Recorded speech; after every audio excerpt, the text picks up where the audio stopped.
Welcome to Top Pitch, presented by PACT and TiE Philadelphia. I'm Dean Miller, the president and CEO of PACT, and I want to welcome you this afternoon for an exciting hour plus of pitches and some networking and an exciting announcement. As you know, if you followed Top Pitch before, this is one of the events that we do collaboratively with TiE Philadelphia to help identify up-and-coming companies in our region. And when we say identify, the winner here today will get a fast pass right to the PACT Capital Conference. Again, fast pass right to the PACT Capital Conference. That's a big deal. November 4th, in person, fully vaccinated audience. Our Capital Conference will be debuting its 28th edition. And we, of course, will have our Lion's Den program as well, where the top 3 companies from that day will pitch to a group of angel investors for live commitments of capital. But here today, first, we need to decide who's going to be a winner. We've got some great companies. We want to thank Comcast for their support of Top Pitch over the years. We will be back live, no doubt about it. But right now, obviously operating virtually. Couple ground rules. This is a webcast overview. You're muted, no video. Each company will present for 5 minutes. There'll be 5 minutes of follow-up questions. We've got some great judges. You're going to learn about them in just a minute. You're going to get the chance to meet our presenting companies in the virtual lounge. While the judges are deliberating, you'll be able to go to tables for each company, speak to the CEO, learn a little bit more about the company, hop around tables if you want. We'll come back here for the announcement and then send you back out for some more networking.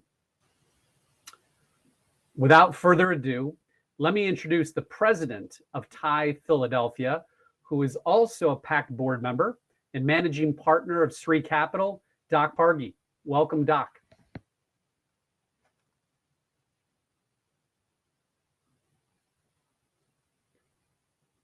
All you need to do is put your camera on and your mic on, and you'll join me on stage here, Doc.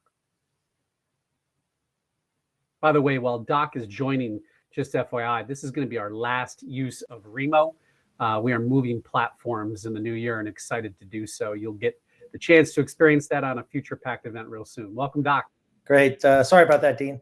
Hello, everyone. My name is Doc Pargi, president of TiE Philadelphia.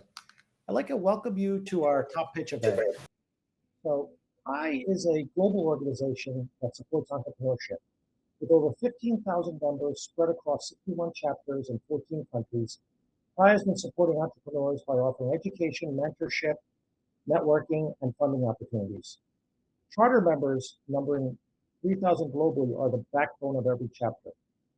Charter members are successful, high-profile entrepreneurs, investors, and corporate executives who have reached a stage in their professional life when they are ready, willing, and able to contribute to fellow members. In our short existence, the Philadelphia chapter has over 50 charter members, and it's basically a who's who of successful members of the local entrepreneurial ecosystem. They drive our successful programming that many of you have attended.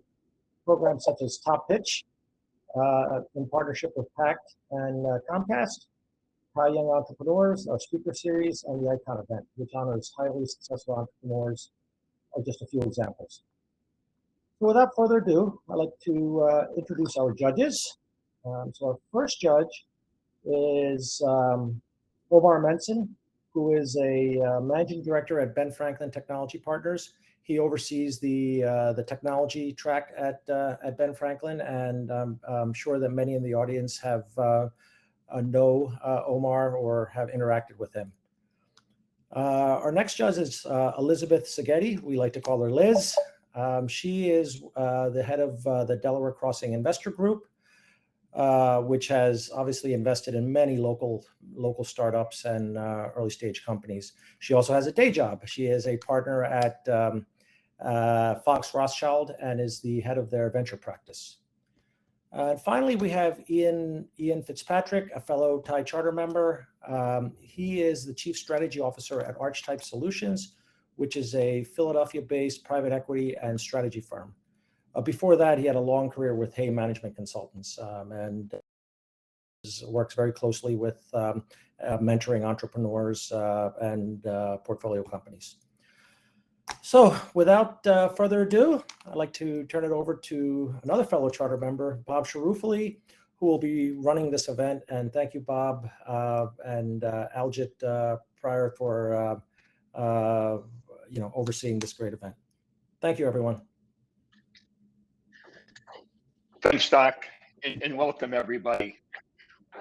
As Dean mentioned, we have 5 exciting presentations this afternoon, and I'd like to introduce our first presenter, Kirsten Bronkovic. She's the co-founder and CEO of EmpathED. Kirsten. Hi there. Thank you, Bob. So Aljit's going to be helping me out a little bit with the presentation here. Give me a second. Yeah, sure. Right. Let me know if you can see that, and let me know when to proceed. Yeah, I can see it. Yeah, thank you. Okay, we're ready to go. Hello, my name is Kirsten Bronkovic, and I am the CEO and co-founder of EmpathED. Slide. EmpathED is an online education company using virtual reality and effective empathy to train for DEIA in neurodiversity, disability, and mental health across all organizations. Slide. Our first vertical is professional development in K-12 education, but our future verticals are higher education, corporate, healthcare, youth organizations, government, and direct-to-consumer. Slide. So let's talk about what's going on in education. Due to the K-12 inclusion movement in the United States right now, students with disabilities are required to be educated alongside their non-disabled peers. Therefore, almost every non-special education teacher interacts with and is responsible for students with that are special education students or students with other health impairments. Diagnoses such as dyslexia, executive functioning, autism spectrum, ADHD, anxiety, and depression. Special education students are getting left behind. Their graduation rates are 20% lower than their peers, and they have limited post-graduation opportunities. Over half the actually failing to meet federal performance targets for special education. Why is this happening? Actually, 2 out of every 3 special education students spend the majority of their day in a general education classroom with a general education teacher that is not trained in these diagnoses. And 83% of those teachers report feeling underprepared to teach their special education students. So as a former teacher and administrator and the mother of a daughter with a learning disability, I know this is true. I also know that training to address these issues is not easy to access for educators, and the information is siloed and does not connect the teacher to understanding and action. Slide. Here's the good news. EmpathED has the solution. We've created an online platform that fills that training gap using short-form courses full of lively animated segments, expert student testimonies, research-based information and strategies, and immersive experiences that put educators in the seat of the student. One will experience how a student might feel. Slide. EmpathED is an on-demand content library. Format not only mitigates cognitive overload, but supports long-term retention. And the EmpathED platform courses can be accessed on your iPhone, iPad, laptop with 360 video, or for more robust experience in a VR headset. Slide. Our business model is the EmpathED platform will be sold to schools across the nation on a multi-year subscription model. Think of a Netflix or masterclass for every teacher in every school. Our platform is highly scalable, and at $99 per user per year, the total addressable market just for the first vertical is $446 million per year. Slide.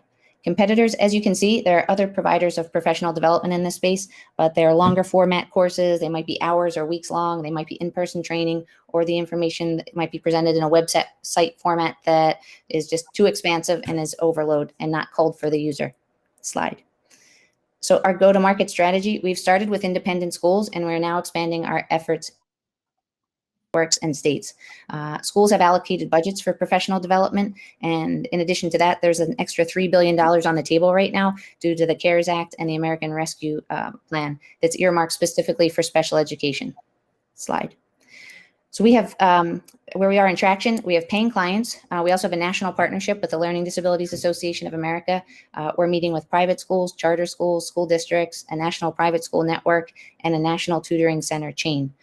We're in the process of rolling out a statewide pilot in the state of Arkansas in partnership with the Easter Seals. Slide. We're looking for a $2 million investment right now, and we would use those funds to create more content. We would also use it to build out our infrastructure, to position ourselves for rapid growth, also to enhance our platform, and put money into sales and marketing to accelerate our growth. Slide. Our team is a blend of complementary skills with a shared passion for our mission. Elliot is our COO and CFO. He's an operations and finance whiz. He's the executive producer at a media content company that most recently created VR experiences for Kylie Jenner and her new cosmetic line. We have Mark, who's our CIO and COO. He has a degree in computer science and film, and he's an Emmy award-winning content creator that's worked with clients such as Netflix, HBO, Pharrell, Kylie Jenner. And I am the CEO. I'm a former administrator, former teacher with a previous career in executive recruiting. I have a daughter with a learning disability, and I'm a 3-time founder. Slide. And as far as our advisory board, slide there if you get a chance. As you can see, our advisory board is impressive. We have child psychologists, disability researchers, school administrators, special education teachers, VR and entertainment pioneers, students, and people with disabilities. They inform our content and our experiences that we produce. And Kirsten, your time is up. Perfect. Thank you. Judges, you have 5 minutes Q&A. Well, since I'm the first to pop up, great use of time, even though you were cut off. I think you got to almost all of it. At least it seemed like you covered a lot of your bases. Thank you. I just had one closing comment, and that was it. So yes, thank you. So I guess my question would be, our group has looked at a lot of companies that are trying to get into higher education or just education at all, and the sales cycle and getting into those schools can be very tough. So what is your projected sales cycle, and how are you going to address that problem? Yeah, sure. So yeah, definitely with districts, you do have a longer cycle. That's one of the reasons why we're aggressively raising money now to catch that sales cycle for this year. And in addition to that, we're also going after independent schools and also school chains and charter schools and tutoring centers that have kind of a different that don't necessarily have to go to the board for that one-time spend per year. So we're going after multiple tracks to get revenue. Hopefully, we know that there'll be a big spend one time a year, but we're trying to augment that all through the year with other channels. So I can go up next, Kristy. Thanks for the presentation and very important work there. I mean, to what extent is the way in which teachers are absorbing the content? We saw the Oculus there and what have you. To what extent is that a barrier to adoption or an opportunity? And how does that fit into the overall business plan? Sure. So for right now, yeah, that would be a barrier for adoption. That's not something that's really used by teachers. It's not really in the price for educators personally at this point. So that would be a down the line adoption with the headset. But we have it built so you can use it on your smartphone. It's still a 360 experience. You can do it on an iPad or a laptop. So so you can access it that way now. If you do have an Oculus or a headset, it can be used on there if you want a more exciting experience. But we try to take that into consideration. That's not something that's in the budget right now for every teacher to have a headset. So yes, but down the line we see that as rapid adoption. A few years down the line. Yes. Kirsten, that was a great presentation. I just have a question about your background. So you mentioned that you'd founded a few other companies. I'm just curious, what were those in, like a similar space, or what were those in, just out of curiosity? So the first one was about 20 years ago during the .com age. So I had actually had an Italian online business back in the early 2000s. So no, that was not in the same space. The other one, I was a founder of a education lobby, actually out in the state of Nevada. So that was in the same space. But this EdTech, this would be my first startup in EdTech. Yes. Great, thanks. Sure. So how developed is the technology and all the programs? What stage are you at in development? You're ready to sell, or? Yes, we are selling right now. Right now on the platform, we have a full course about dyslexia, complete with a VR experience. We also have 2 smaller courses that have media content, but not with the VR built in yet.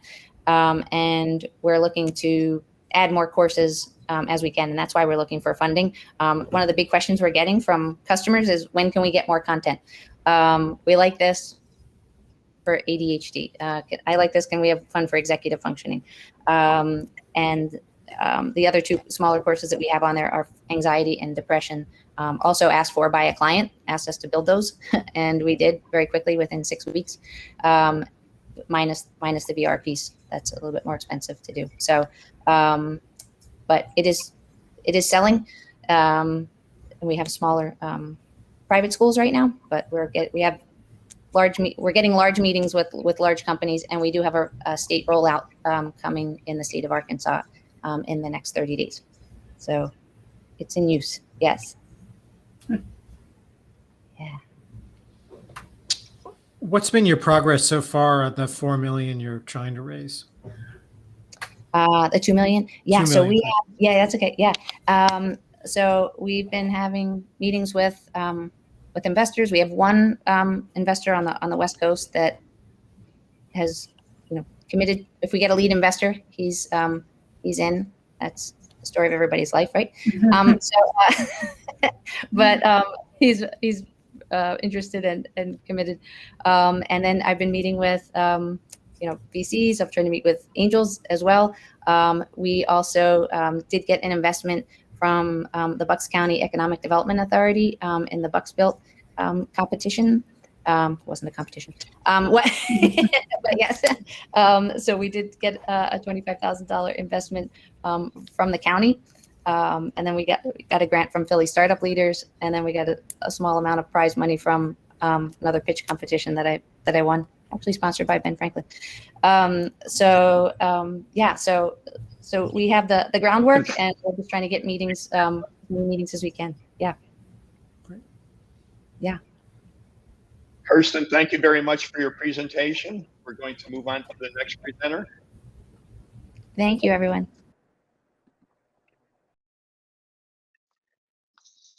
Our second presenter today is Amit Parmar, co-founder and CEO of Cliquify. Amit, the show is yours. Amit, turn your mic on. Oh, I'm sorry. Thank you, Bob. Thank you. Appreciate everybody's time today. Let me just share my screen. Can you hear me? Can you hear me? Go ahead. We can hear you. Awesome. Thank you. And I'm going to share my screen.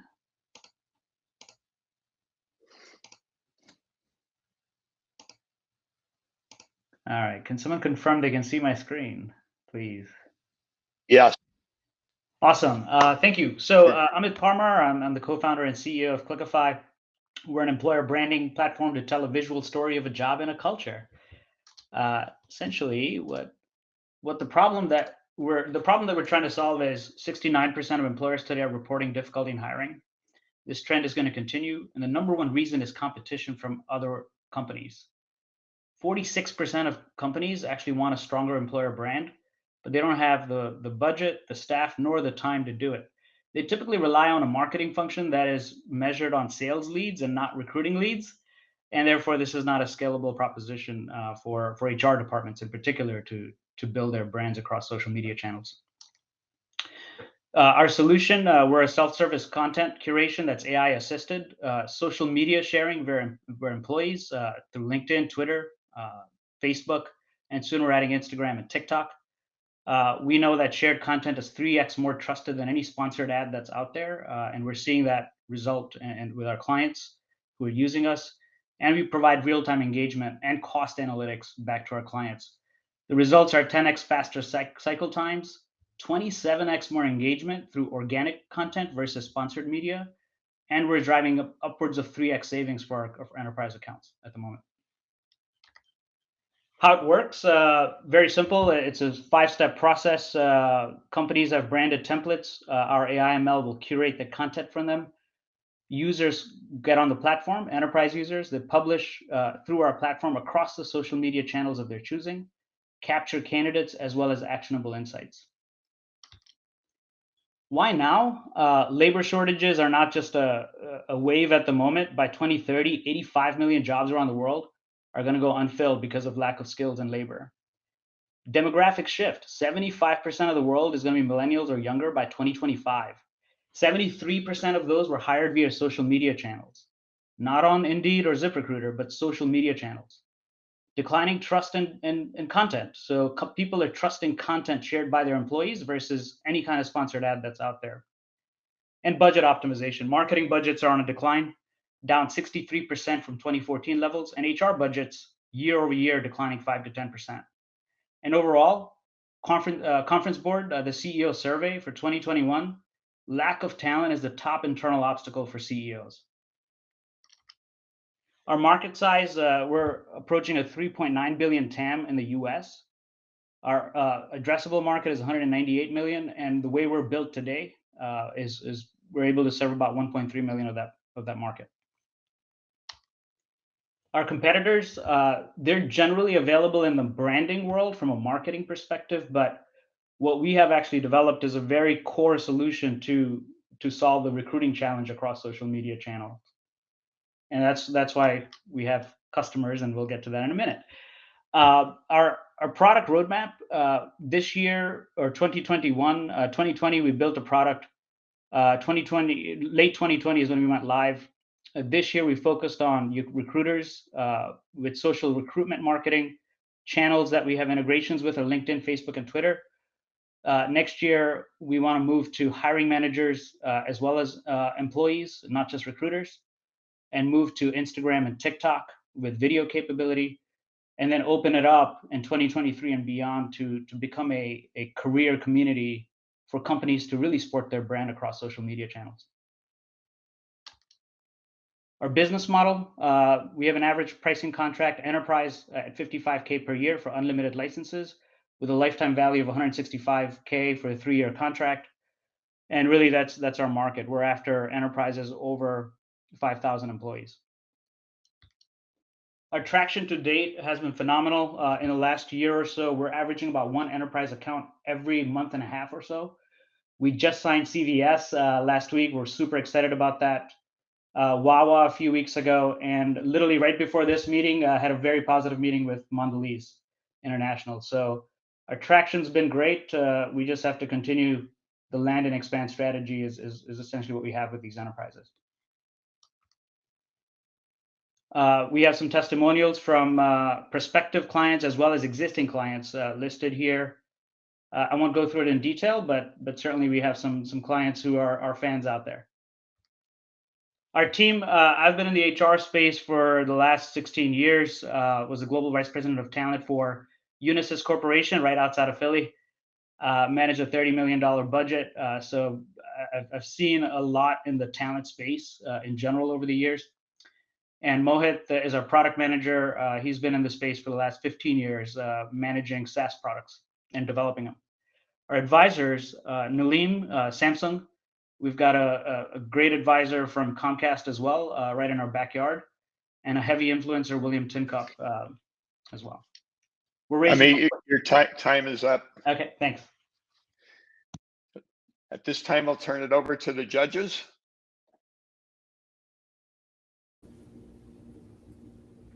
Amit, thank you very much for the presentation. In terms of how you're competing, are you creating proprietary content? I was less clear on the source of specific differentiation. Maybe you can elaborate on that, please. And you're on mute, I think. Oh dear. I'm sorry. Sorry, Ian, great question. So it's a hybrid approach. So we have content that our clients actually use our software as a content management platform, but we also have AI curation that happens within that platform that is proprietary. So sort of following up on that, I know this is sort of a broad question, but why couldn't LinkedIn or somebody like that come in and do this? Oh, great question. I think they just get in. I think they get in their own way, to be honest. I don't think this is an area that they're super interested in. They're not in the content development phase just yet. Could they in the future? Absolutely, but we could certainly become an acquisition target in the future. Okay, and also, I mean, there's a lot out there that is trying to address the hiring problem. As you know, there's a ton of startups and more developed companies in this space. So how do you? I guess this is really a little bit more about what Ian said, but how do you really draw yourself away from the pack? Yeah, so we're approaching this with a candidate mindset as opposed to the employer mindset. So we're really flipping the model, if you will, to really be to help companies build their brand and not necessarily post a job. There are tons of players out there who will post a job that's very transactional. We're all about how do you help companies build relationships with people, even before they think about becoming a candidate. So does this supplement what they already have, or? Well, it actually it not only supplements, but it will actually eat into where they're spending money today on sponsored ads.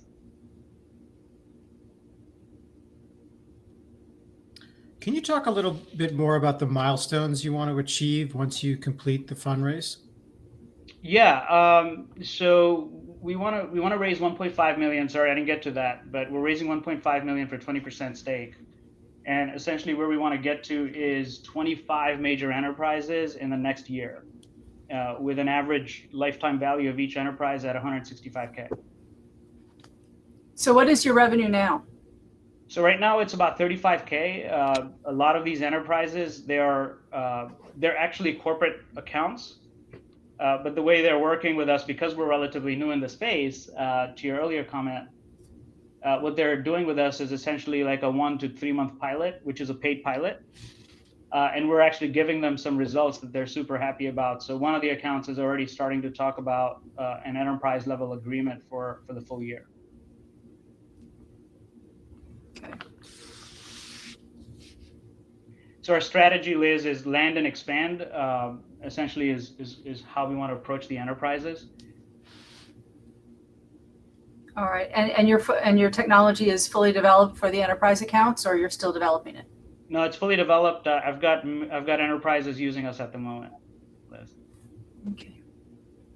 Bit of a popcorn here, but you alluded it to it in your opening comments there. What does an exit look like? Who are the kind of organizations that you could potentially be exiting to, and what will be the path towards that? Yeah, look, if there was an exit, there are certain players, Liz had mentioned earlier, right? You've got the LinkedIns of the world, you've got Indeeds of the world. You also have Workday, like the applicant tracking systems out there, who would be super interested in this. We do have comparables, not exactly what we do, of course, but we're looking at roughly a $50 to $60 million exit on a 5 million ARR. Okay, so you're raising 1.5 for 20%? That's right. And do you have any lead investors on that yet? Not yet, but I'm getting close. All right, that's okay. For one more question. Let me see, Bob.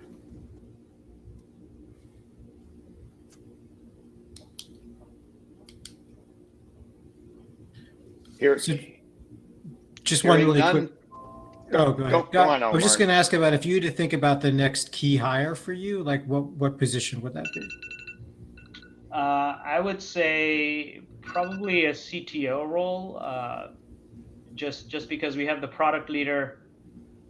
We did have a CTO who actually passed away recently, so our chief product officer is actually handling the load. In fact, we've accelerated our roadmap. But that is a key hire that I would make. Thanks, Amit. At this time, we'll move on to our third presenter. Kristy McCann Flynn. She's the co-founder and CEO of GoCoach. Kristy? Can you hear me and see me?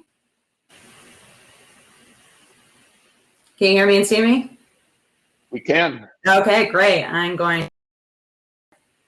One sec. Well, one, thrilled to be here. Thank you for having me. I'm Christy McCann. I am CEO and co-founder of GoCoach. GoCoach is a B2B SaaS subscription upskilling talent platform. So why did I create GoCoach? I'm actually a former HR executive for over 20 years in enterprise, mid-markets, and small companies. We have created this $1 trillion problem. War in talent, skill shortage, whatever negative moniker out there, we have created, and we need to solve that. And we need to stop recycling and replacing people and start to reinvest in people. And we can do this at a fraction of the cost. Right now, on average, turnover is costing you $100K. The higher the level, the higher, more it goes up. Right now, with our solution, you could be able to educate everyone with our B2B SaaS subscription talent upskilling platform. That is an all-in-one solution, which leads me to the second reason why I created GoCoach. As a former buyer, I probably threw out more HR tech than I actually invested in, especially in the talent development space. It's fractured, it's monolithic, it doesn't get the job done. So we're coming in as an all-in-one solution, kind of like a flipped LMS, where we provide blended learning with our Coach Marketplace learning experience platform. We manage all the workflow administration through our tech enablement for all the users, coach, coachee, manager, and stakeholder. And then we get to that actual change behavior and measured ROI. So what makes us really different from the space is that our platform and the way it has been built and the way that we thought about this for mid-market and enterprises. Right now, when you look at the overall marketing map as what's out there, you have the match.coms of the world, which are the better up in the coach hubs that are just making the match, and it's leading to low engagement and low ROI. We have the overall candy store players that have a lot of content, but people don't know where to start. So once again, low engagement and low, ROI. And then you have the diner stores, which is the overall LMSs. They're very labor inducive and it's very antiquated. We're coming in with a blended solution of AI and self-selection that manages all these learning workflows, and that actually gets that change behavior and ROI as an all-in-one solution. We've been roughly in business for over 3 years. We have 1 million in bookings ARR. We have 100% adoption and client retention, and we have 70 clients growing within mid-market and within enterprise. And just within our current client TAM, we have over $74 million worth of opportunity. Essentially, this is what we've done the last 3 years, and this is me and my co-founder and a few part-time workers in between, but now we're growing. We've had all of our clients that have continued to come back as we land and expand within those organizations. And again, what makes us different is that the platform is able to drive adoption. My competitors make money off of people not using this. I make money off of people using our platform. There's a big difference as how we built this with the AI and the overall learner opt-in channels. We have different varying buying paths. We serve all the workflow administration, which is the huge tech enablement to get to that overall change behavior. And the results are there. This is aggregate data from all of our clients as far as improved behavior, overall solution orientation, improvement with communication, and actually progressing within their goals. We are a land and expand model. We continue to come in, with small paid pilots and then completely expand month over month and quarter over quarter. And these are just some of our marquee clients that have been with us from the beginning. Right now, we're tracking to an overall 2.4 bookings year with revenue at 1.5. We are a deferred revenue model, and we've begun to hire with some of the investment that we have brought in. We have a diversified team that is remote. We're hiring a lot in Philadelphia, so anybody out there. And we have roughly it's 400K right now remaining within our round. And we have WG Labs, Panoramic, Global Super Angels, Rev, Ben Franklin, and Early Light as our current investors. So that's me and GoCoach in a nutshell. Let's go.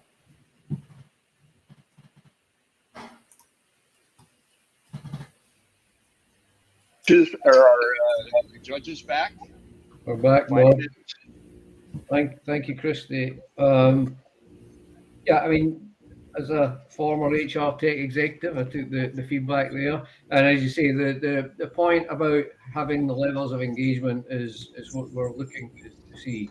But I'm sure we would agree that when it comes to coaching, a key determinant of levels of engagement is the quality of the coaching. So how do you maintain the quality of the coaching as you scale? Yeah, it's both on the front end and the back end. And so I'm applying what's called a competency scorecard model. And within that, we're looking at skills accreditations, but they're also aligning with our overall company values and mission. And it's a 5-point scale. Anyone that's 4 or higher comes on. Anybody less than 4 doesn't. Plus, we do references and backgrounds. But then the platform also catches, quality control. We're integrated with Calendly, with Zoom, and we're able to see if somebody misses a meeting, they're late to a meeting, they're a no-show, and each session is, rated and reviewed. That's not breaking confidentiality. So with the 500 plus coaches that we have, we've only had to remove 7 within 3 years. 4 of them had to do with more time management and lack of system knowledge that we couldn't reinforce well enough. And then the other 2 went a little bit too extreme on their political views. And so they were removed immediately. And just as a follow-up then, so how many coaches do you anticipate having at scale within the model that you described to us? And do these have, are they required to have exclusive relationships with you, or can they be on other platforms? Yeah, so we're roughly looking at 2,000, but to be quite candid, I really don't care about utilization. The more coaches I have, the more skills I have. They're able to work with other platforms, but we don't see that to be, overall competitive. We pay the best and they get the biggest volume with us because people are actually using the platform, and that's what makes us different. And so the way that I look at overall utilization is more on a skill set, and the more that we were able to expand that skill set, the more that we can unlock and unblock people. Can you tell us a little more about you and your team? Yeah, so I'm a former HR, former HR professional, still alive, still here, now turned entrepreneur. My co-founder is also a former HR exec. My chief product officer is 25 years in ed tech, and so we're thrilled to have him both in large companies and scrappy startups. My head of coach community is Erin, and she was coach number 3. Now she's running the entire community. And Tori is also head of engagement, and she's actually also former HR. And we're hiring an engineering, UX, UI right now, along with more sales individuals. We hired 2 sales individuals, Lance and Justin, both out of Philly. Great. Did you say you're a deferred revenue model? Yes, we are. How's that structured? So essentially, we have a varied pricing card, and it goes with that pricing card because there's a bunch of different models out there as to how we come into companies. So it's about 60% of our revenue is a 1-to-1 model where they bring in cohorts of 3 up to 100 people. They have specific goals in mind, and they all start. As soon as the match is made, then we start to do the billing. Then we also have the learning and development stipend model, which is about 40% of our revenue, where we sign into companies and we have complete access to all the employees and they opt in. So on this, every time that they opt in, we bill 30 days later. Then we have the Sas model, where we see this in large enterprise, like companies like Comcast and J&J. They hate Cornerstone, they've gotten rid of Cornerstone, and they're looking to bring in their W-2 coaches and their content to our platform and remove that LMS and use us. So with that, that's a 1/12, billing model. And then we have Equitable GoCoach. And with Equitable GoCoach, this is how we're tapping into higher ed right now. We're having the same problems as the workforce, lack of student attention, attraction, everything in between. And so within this, everybody has access to GoCoach, and this is a lower margin because those margins that I just mentioned are between 77 and 82. This one's a 60% margin, but we're driving utilization based on sessions. And so they could have 5,600 employees or students, and that will equate to over 13,000 sessions that we would push out and drive that utilization in an annual contract. That's a 1/12 model. So building on that, Christy, you've built some impressive partnerships. Can you talk a little bit about what you're doing with this partnership with Instructure, for example?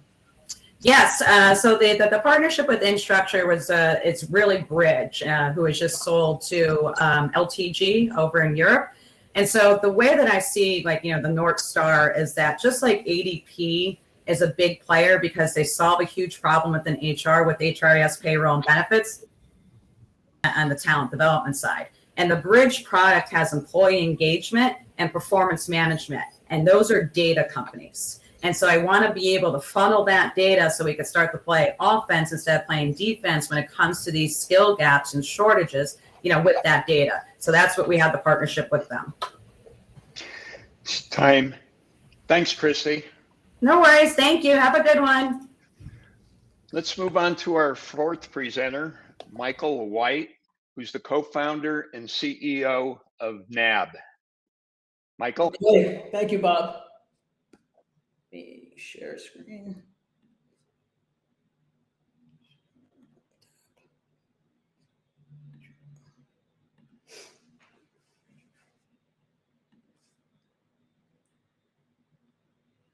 Okay. Hi, everyone. I'm Mike White, CEO of NAB.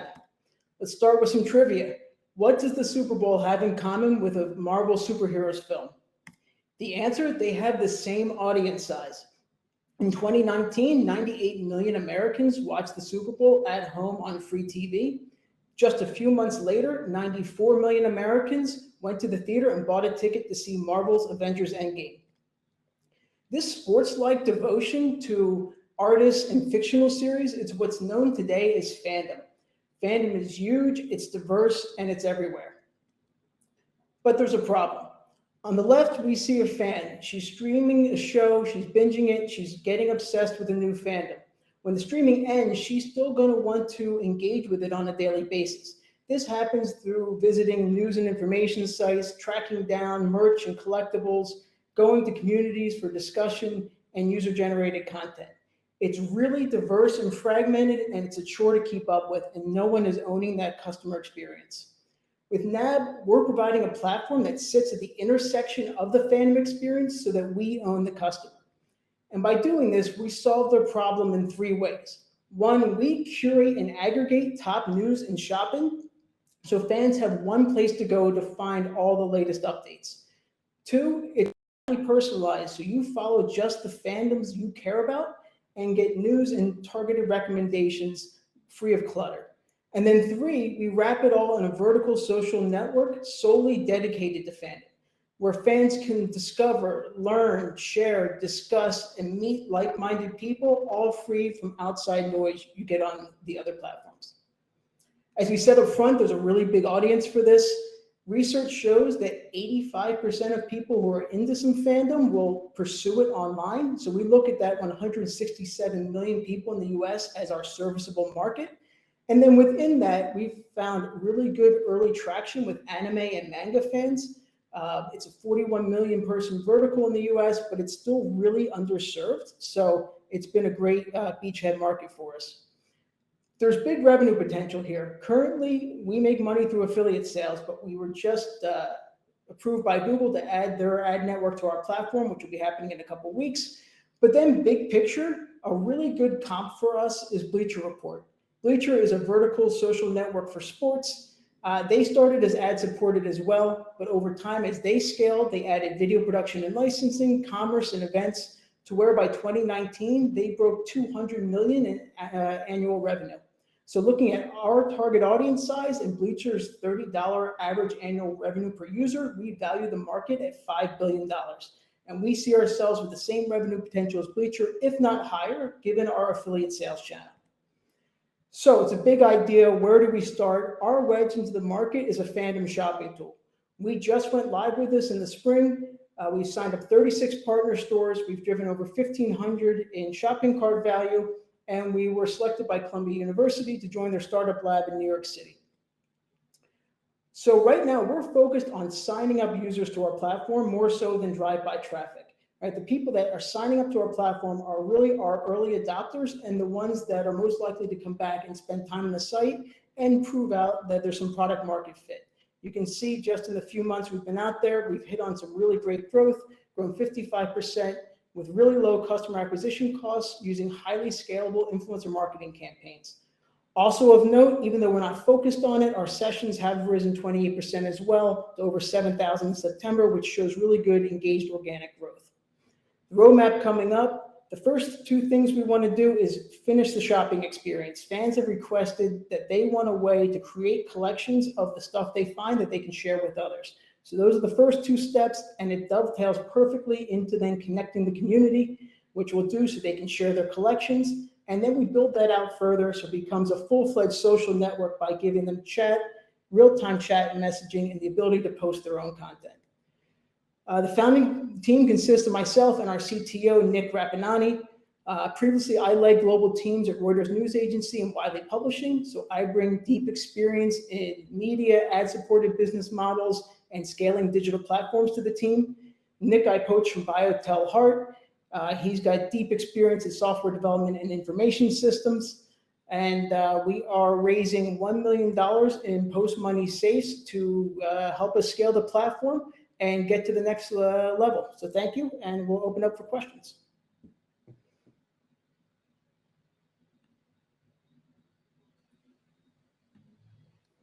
Hey, Mike, can you speak a little bit about competition and kind of barriers to entry? Yeah, so competition, we look at, I would say, okay, so you saw in that kind of pedal where we sit in the middle. So we've got alternatives more so than some competition. I would say what you're seeing competition-wise in like the geek space, again, no one's really attacking the market the way we are. We're seeing, so a couple of people have gotten hot trying to do live, like trading cards are really hot right now, right? So people are doing like live streaming trading cards and you can sell on the platform. A lot of peer-to-peer reselling seems to be kind of what people are targeting. So I don't think to us, these are, I think a couple of them make it. I think some of them are fads because these trading cards can get hot for 2 years and they can fade. But no one's taking the approach we are, really trying to solve this customer problem from a fandom perspective, rather than some kind of unique element of it. Thanks. But I do have a nice slide that gets deep into all the different brands. I'm happy to share with you. I didn't have time to include in the deck, but I can share that we really break out who all the players are around all those different community shopping niche platforms. We've got all that mapped out. And as far as, current revenue and projected revenue, where do you stand? Yeah, we're basically pre-revenue. I mean, we make a little bit from the affiliate sales. Getting this Google AdSense, it takes a little while for Google to approve you, and we weren't interested in lesser platforms that can kind of be buggy and gross. So that's big for us, right? We can start monetizing our traffic. But yeah, it's going to take us a while to scale. Right now we're raising $1 million. Basically, we've had some really great opportunities since the platform's taken off this summer. We had a company in Japan called Bandai, a big toy and video game maker. They found us and reached out. They said, we love what you're doing. How do we sponsor, we want to sponsor a placement on your site, right? We're starting to see opportunities like that pop up, which are exciting, but we have such a development backlog that we can't get to it and work with them. So that's what we're trying to do. We're trying to raise money, and we see ourselves over 18 months really focused on user growth, right? And we want to get to 50,000 users, 250,000 monthly sessions at the end of that 18 months, and then raise a next round. But we still see ourselves at 30 to 50K revenue by our projections. The way our business works, it's like focus on capturing all the users, and then by year 3, you're going to see all of that revenue can take off, right? Because if I have 1 million people coming in a month, it's worth that much more to an advertiser than if I have 100,000. So the goal for me is to get to that 1 million people and not over-index on the revenue at that point in time, if that makes sense. What's the post money on your site? 7 million. Oh, okay.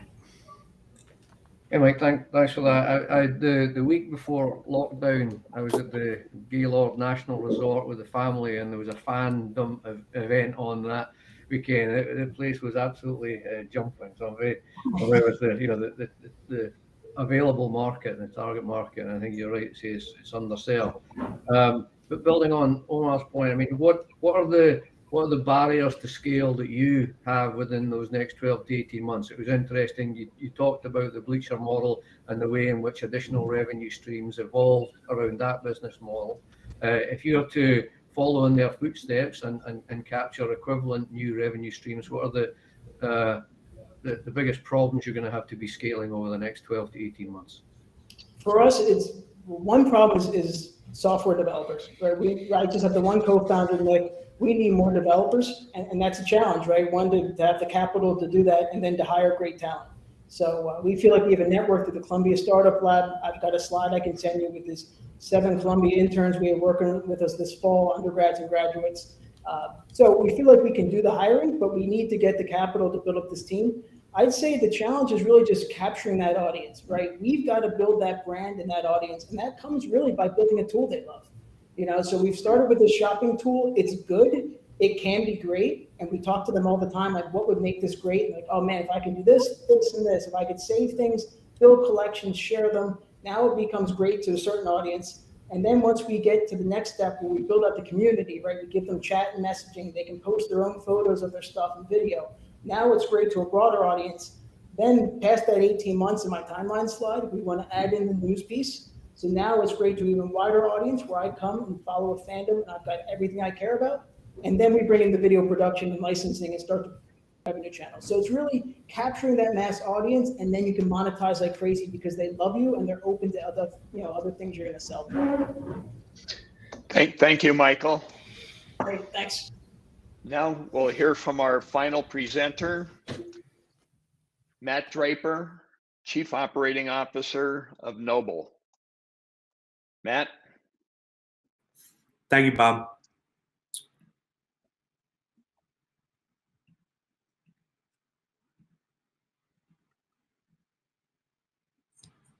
All right, so my name's Matt, a co-founder here at Noble, and really what I want to do is talk to you about the payments world, and specifically the digital order and pay really emerging trend that's taking over the on-premise world. So when I say on-premise, I mean inside the walls of different hospitality and live events locations.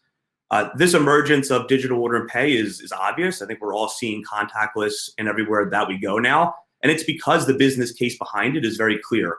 There's clear lifts in transaction value, overall revenue lifts, and they can capture more sales and make things more convenient for guests.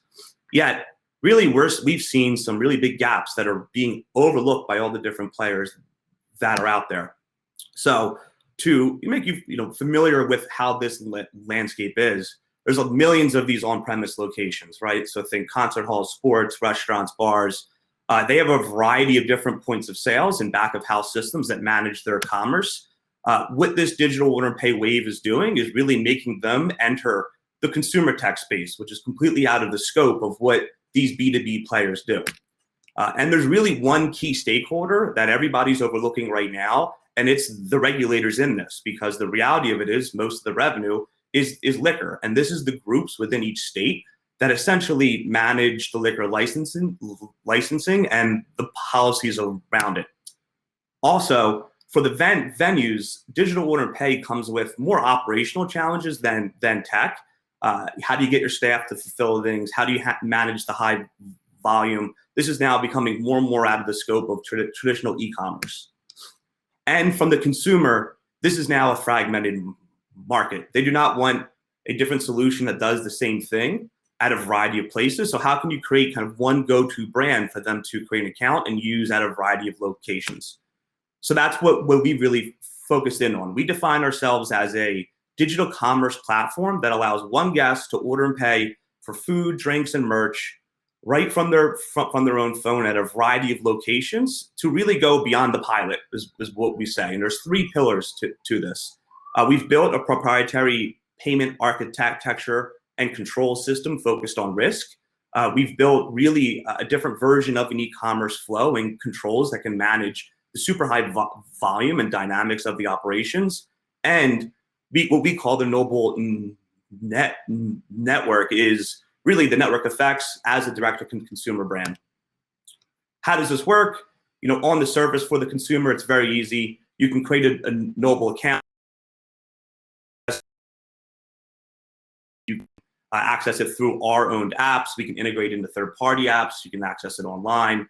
Basically, build your menu, submit order, have it available for pickup, delivery, or order ahead for these different locations.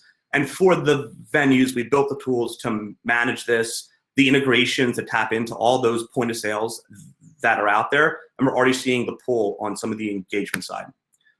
Again, the behind the scenes here is really where we found the key difference. Traditional e-commerce, the way payments flow, the timing of the payments. We've built a different version of this that we've actually worked with same attorneys that manage Drizzly's back end to manage the off-premise world. So what we do know is that we can execute. So we have over 120 locations, variety of mainly live events. We have over $1 million in ARR sitting in our backlog, which is clients that are not currently open due to the pandemic. But we are still generating about 20 grand a month. We're adding a ton of users, which costs us nothing. And we're really seeing the love and validation from both the consumers and the venues. So really, we have this foundation to get out there and leverage. We have partnerships and integrations across the boat. We have some great clients that represent a lot of scale, and we're ready to really get out there and start to grow through them more. And this is only possible from having a great team. Myself, I come from more of the management consulting world, all about CX. Our CTO, Drew, is from the payment space. And just to call out some others, John used to run Fenway Park and all the concessions and deal with all the regulators there. We've raised about $2.5 million to date. And we have a great group of investors and advisors from industry people like the CFO of Major League Baseball to heavy tech people like the founder of the data economics team at Uber, who you can blame for the surge pricing. So in summary here, we feel like the time is now, especially with the pandemic. And I'd say, what are we really selling besides this obvious tech, but relief that somebody's finally doing this right to go past that pilot and ultimately be the go-to brand for consumers to manage their commerce inside the walls of any on-premise location. Thank you.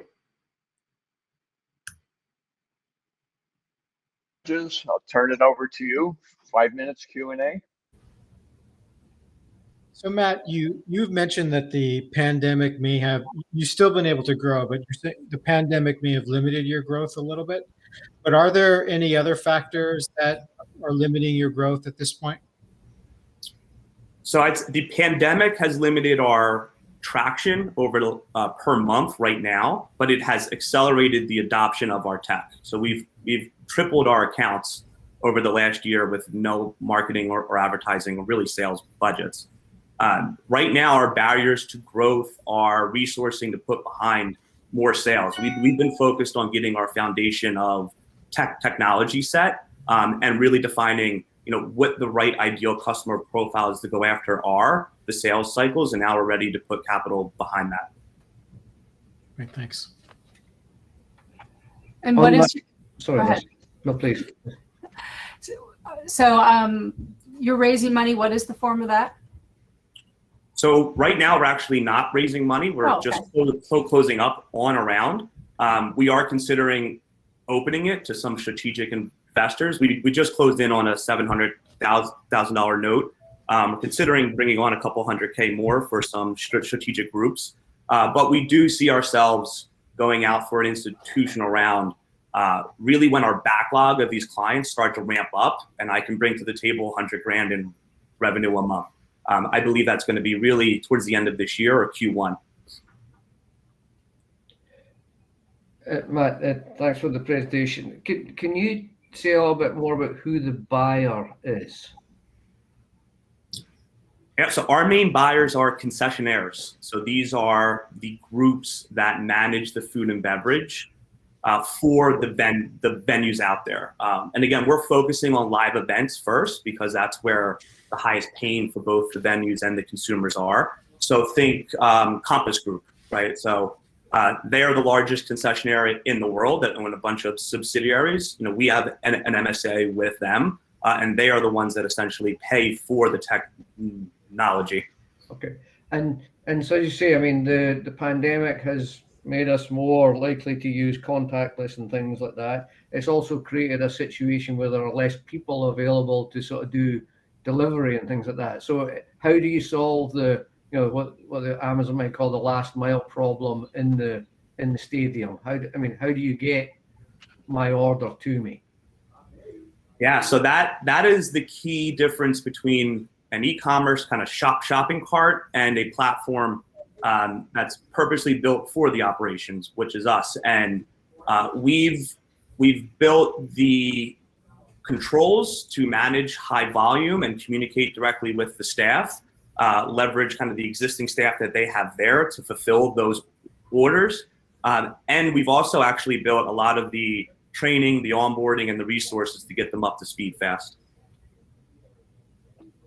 So I'm sorry, I don't. I mean, I didn't get. How do you get my? How does my order get to me? Does somebody have to deliver me to that? And is that a constraint? That's really the question I'm getting at, Matt.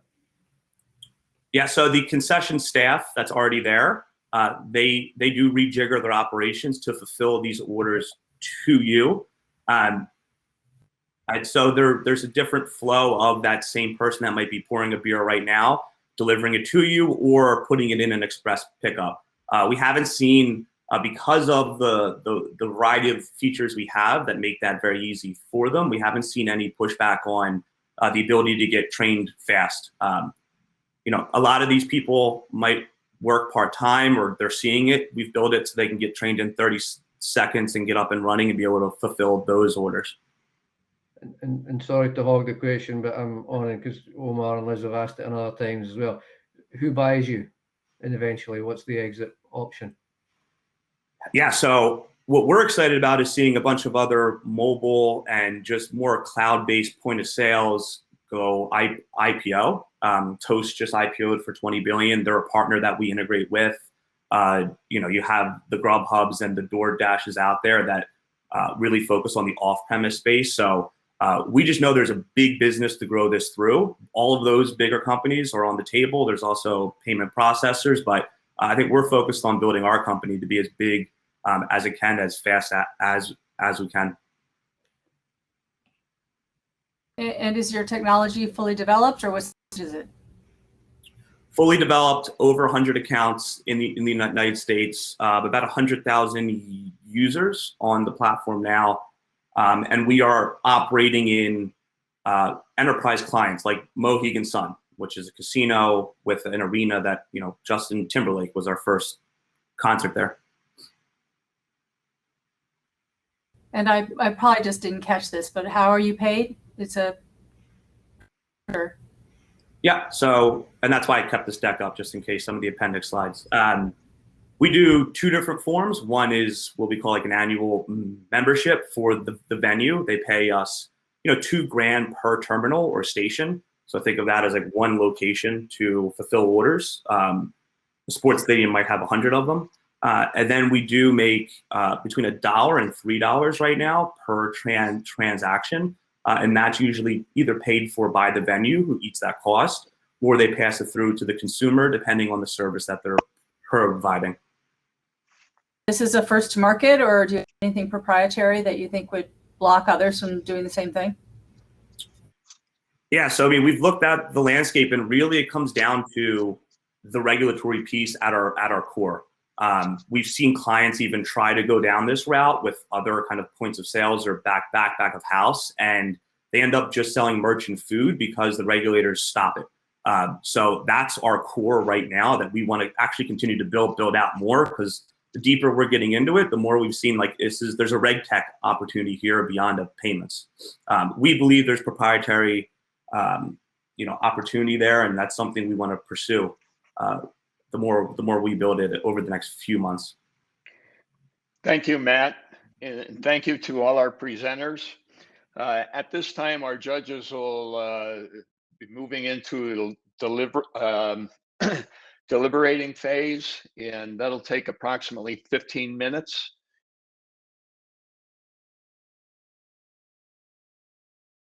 Take it away, Liz. All right. Well, the judges have deliberated, and the first thing I want to say is that was really, really hard. I mean, the quality of all of your pitches and the quality of the companies, I mean, frankly, there was no obvious, it was very hard to eliminate anybody from the decision. So congratulations to all of you for your achievements. And I think all of you have bright futures. And in respect of that, we ended up begging for permission to have two winners because we could not decide.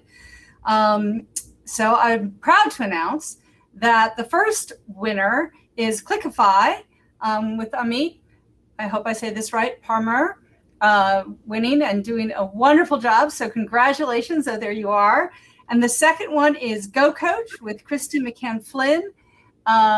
Also, congratulations, Christy. Excellent presentations, but I really do want to emphasize that we were all incredibly impressed by all 5 companies. Handing it back over to Dean. Liz, thank you so much to you and to your fellow judges. Really appreciate all you've done, not just here today, but throughout the region, certainly leading a big angel group and all that you do to support entrepreneurs. And congratulations to Amit and to Christy. As you know, it's a pass right into the finals, not into the Lion's Den, but into the finals of the Capital Conference, where there have been many companies that have submitted to present. So congratulations. The timing could not be better. I want to again thank TiE Philadelphia and all of their supporters, in particular Doc and Bob and team, and of course Comcast for their support of Top Pitch over the years, and we look forward to getting back in person. I'm now going to send you back. We are going to take it off presentation mode, let you go back to your rooms, share a little bit of congratulations with all of the presenters. As the judges said, just some impressive companies. So with that, have a wonderful rest of your day. Thank you so much.